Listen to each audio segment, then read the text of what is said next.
Ready? All right. Yeah, it probably sounds like a broken record. Just another game, another week where we got to get ready to play another really good team that's coming in here, losing 3 games in a row. You got to find a way to get back to work when you got a kind of a bad taste in your mouth. So um, we'll get back to work just like we always have. I feel like we've prepared well every week this season. I don't expect anything different. Nick, where do you feel like you guys are making the most progress? I know it's not obviously translating to wins, but Yeah, I think that if you look on, our defense, I thought played a really, really good game. I mean, if you look at besides the scoreboard, which is the only thing that counts, we gave up too many big plays. If you take away their few big plays where we didn't make them work, I mean, they got 11 first downs in the game. I think they only had 18 possessions. 5 or 6 3 and outs out of those possessions. Just kind of, but then again, that's kind of our deal is if staying focused on every single play and not giving them any easy ones. So there's definitely things that we got better. I thought our linebackers played really really well. Um, and there's always a lot of positives offensively. I thought we did a better job of controlling the line of scrimmage and establishing a run game and getting downhill. So we've gotten better, but it just comes down to being able to close out games, or whenever things are needed, you got to step up and make the plays right then, not when you're down or first half, but when things are on the line, you got to step up and make plays, and that's for all of us, coaches included, and so we just got to keep going, and 5 games left to go. We get one back here at home, and just got to keep finding ways to get better. what's the status of Daquan and Jonathan, and then Jimmy Jones and Connor? I would say, the two that set out, Daquan and Jonathan, um, we'll see. They'll both do more than they did last week. So, better chance of them playing this week than last week. Jimmy Jones, will probably be doubtful.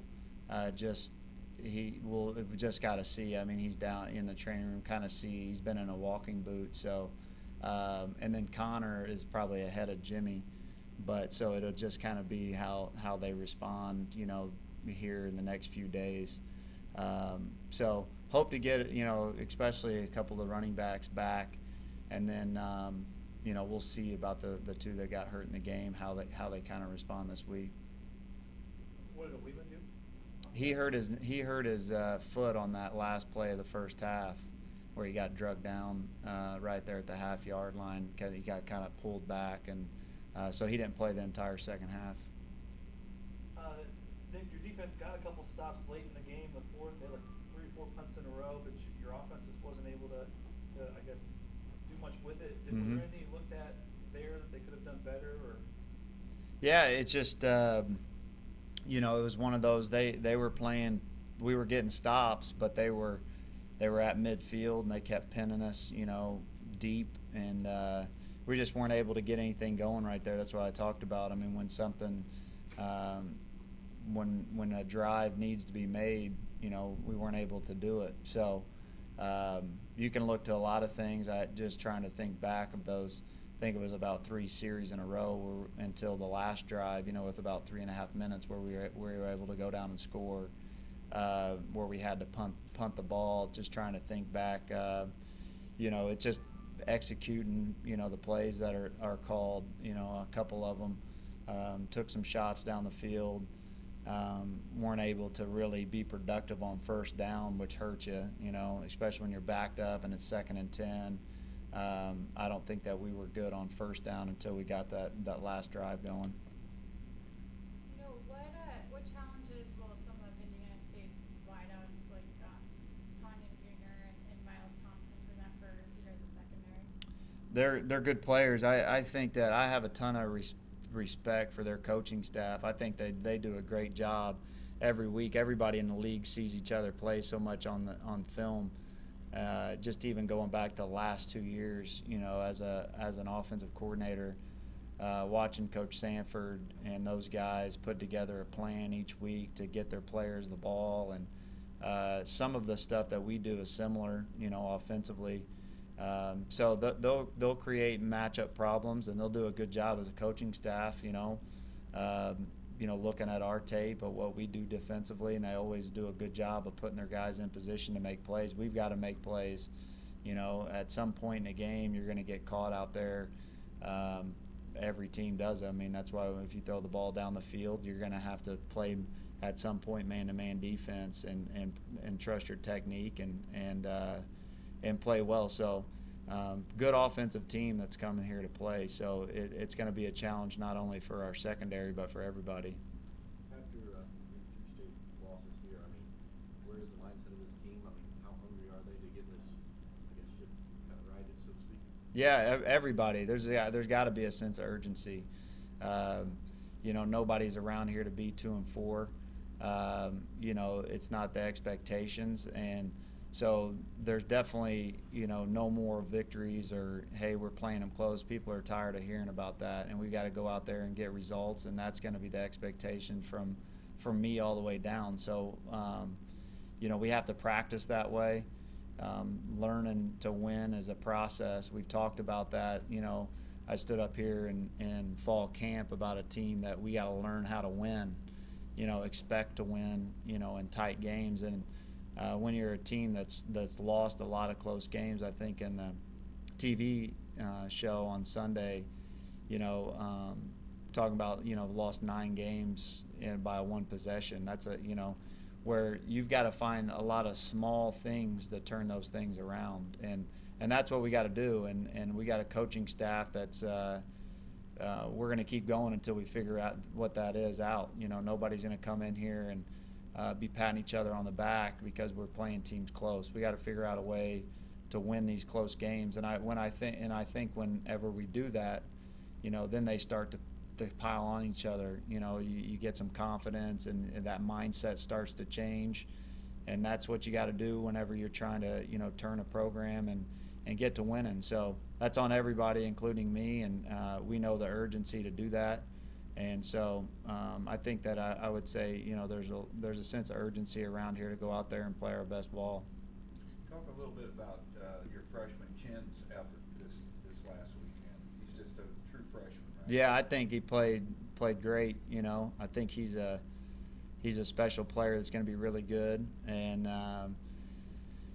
that's a mature kid beyond his age. For a guy to come in, was playing really well, had a really good summer, and then he hurts his shoulder. The first week in training camp, has to sit out all the training camp, all of however many of the first 3 weeks and the bye week. And I've never seen a kid, especially as a true freshman, be that locked in. So as a true freshman, you need a lot of reps to learn the offense or defense and the scheme and see things and mess up and, get yelled at and then fix it and all that. That's the typical freshman progression. And he was in here watching film every single day. I mean, he's not only he's playing 2 positions really on defense, where he plays strong safety and free safety. So really you learn a game plan from 2 different positions. And how much does having a real good safety help your cornerbacks? Do they interplay with each other, where if you have good play at one, it helps the other? Yeah, it kind of just depends on what defense you're in, I guess, is what you're asking. I mean, if you play a defense that you got some safety help, you're probably not in man-to-man. But ultimately, our safeties get asked to play a lot of coverage themselves, kind of like the interception, that Jeremy had. You got to be able to cover yourself. And so Jeremy's able to do that, too. He actually came here to played corner. That's what he originally was going to play. It's a big corner. And then we moved him to safety because we felt like we needed some safety help this year, and has done a great job. Are you considering moving Ryan Neal to corner? No, I mean I think right now that's where we're at. I thought Ryan probably played, assignment-wise his best game too. Jeremy started the game.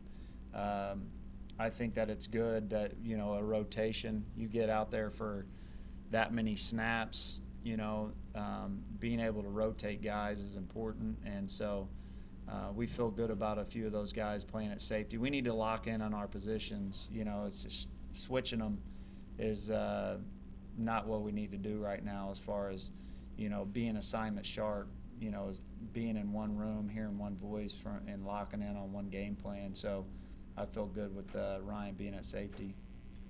With it being homecoming week, are you guys as a team doing anything different or special, or having any speakers come in, past players? There'll always be some more guys around, especially on Friday and Saturday, past players. We'll understand the importance of playing for, we try to do that every single week, as far as playing for the program, the people that came before us. It's always nice to see them here, especially all the past players. And I know, the Billy Patrick's chili cook-off, every single homecoming is an important deal to everybody involved. And having some past friends around. But I feel like our job on homecoming as a team is to win the football game and go out there and put a good product on the field for everybody else to have fun. And, that's our job. And if you get caught up in, thinking about pep rallies and all that kind of stuff, you're not going to be locked in. So our number one job is for the players is to be locked in on Saturday and give them something to cheer for, give everybody that comes back, something to be proud of. When you look at their quarterback, how different is Harker from Adam that you played last year? A little bit different. The one last year could really, he ran the ball really well. Looking last year, he had a really long touchdown run that hurt us and did that consistently pretty much all season. I think Harker does a really good job. And I think they put him in a lot of good spots. They're coached really well. He does a really good job with their quarterbacks. This is 3 years in a row with a different quarterback that's producing. So it's a good system to be in, and he does a good job of. It's definitely not the system. He makes it go, but he's doing a good job what they're asking him to do. Is Tanya, the receiver, anything like Warren that you just played, or Winicky, or Goddard at all? Yeah, probably different than more. He's a bigger kid, so probably more like the kids from South Dakota State as far as his size goes. He's a big guy, and so just physically, he's probably more like the guys from South Dakota. Coach, going to your backfields, Kevin Welcher was pretty big in the first half, and you guys had a lot of depth there. You're missing two of your top running backs. How nice is it to have that depth in the backfield? Yeah, I mean, it's important at this time of the year. If you don't have much depth really all over your team, you're going to get in trouble. So I thought Cam, can't say enough about Cam. I said it after the game. It's the guy that's played a lot here, kind of was down on the depth chart, and he's never complained. He's been locked in the entire year. Starts on just about every special teams, kind of owned his role, and when his number was called, he had a really good game for us. And so he'll continue to do that. We're going to need him again this week, and that's part about, that's football. You're never going to go through a season with all 22 starters staying as starters. There's going to be injuries in football, and the next guy's got to be ready to go. You've had a couple, it's going to happen, but you've had a couple long field goals blocked. Are you thinking twice about going for it now when you get in that situation again? Yeah, you always got to kind of evaluate. We've hit a couple long ones and we've had a few blocked. So, like you said, I mean, sometimes those longer ones come out lower because they feel like they got to hit it that way. But that's not an excuse. We've got to, if we prove that we can do it, then we've got to do it consistently. We just can't get that many field goals blocked. It's kind of what went into the decision to go for it on the 4th and long when you're there at the end of the game. Is a point where you could have kicked a field goal. We had the wind, but felt like we needed to go for it right there. So that's stuff that we got to continue to get better at, and working and with our specialists is getting better in these last 5 weeks. Our specialists have got to play well. We always talk about the players, new players, learning stuff. How about you as a coach? Are you learning stuff as you go through the season that you didn't know before? Yeah, Help most out? definitely. I think that if you're not, you know, I learn something every day. You know, every game that you go out there, situational football, how to play the players. You know, there's no secret. I'm a young head coach, and we'll get better with each game as well. You know, and you know, we got a great staff as well. You know, that's prepared. There's never been a game that I felt like, you know, we had a bad plan or we felt like we weren't prepared. You know, the guys just didn't come out to play. You know, that hasn't been the deal. So we'll continue to do that, and I'll continue to get better as a head coach and learn. And the more situations, it's like playing. You know, the more situations you're in, the better you're going to get. And so we just got to keep staying together as a whole group, and that's going to be my message to the whole team. And we'll figure out a way to win. You know, as a program together. How would you rate your special teams, you know, halfway point of the season, given what Jay has done with that this year? Well, I think that our special teams has been really good, especially, you know, our scheme and the preparation. You know, Jay Nunez is a great special teams coach. You know, you're lucky to find a guy that, I mean, that is his deal. I mean, he loves special teams. A lot of times on a staff, you find guys that, you know, to get a job like, hey, oh, and I can, you know, coach the punt team, or I can, you know, I've done this before, but, you know, I really like to coach the running backs. Jay Nunez loves special teams. He does a great job coaching the tight ends and fullbacks too. But, I mean, you know, and other staffs too, you might break it up where, hey, you two got this special, you know, there's ultimately a special teams coordinator, but he games plans for it all, and we all coach different, you know, positions, but he's done a great job. I mean, kickoff return, our coverage on kickoff, I think, has been really good. I think our specialists have to get better,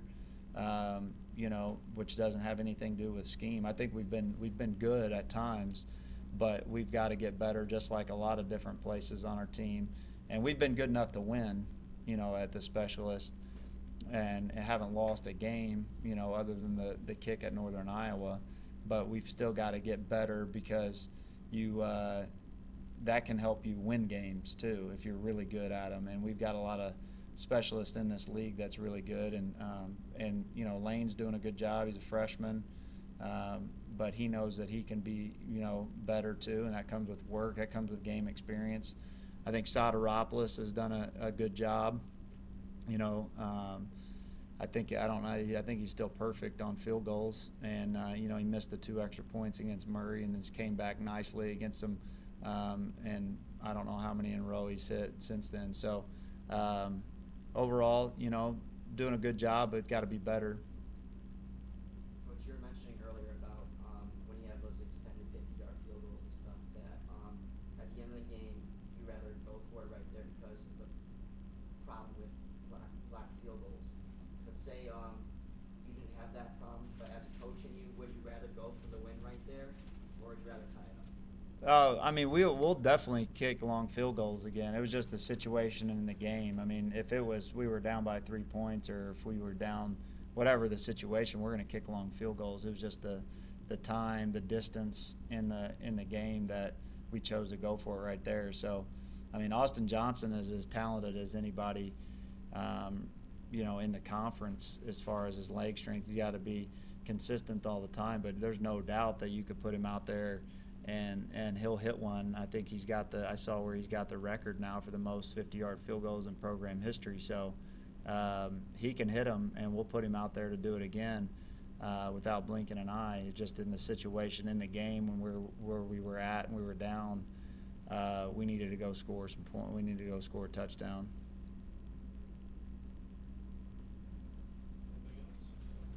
Coach. All right, appreciate it.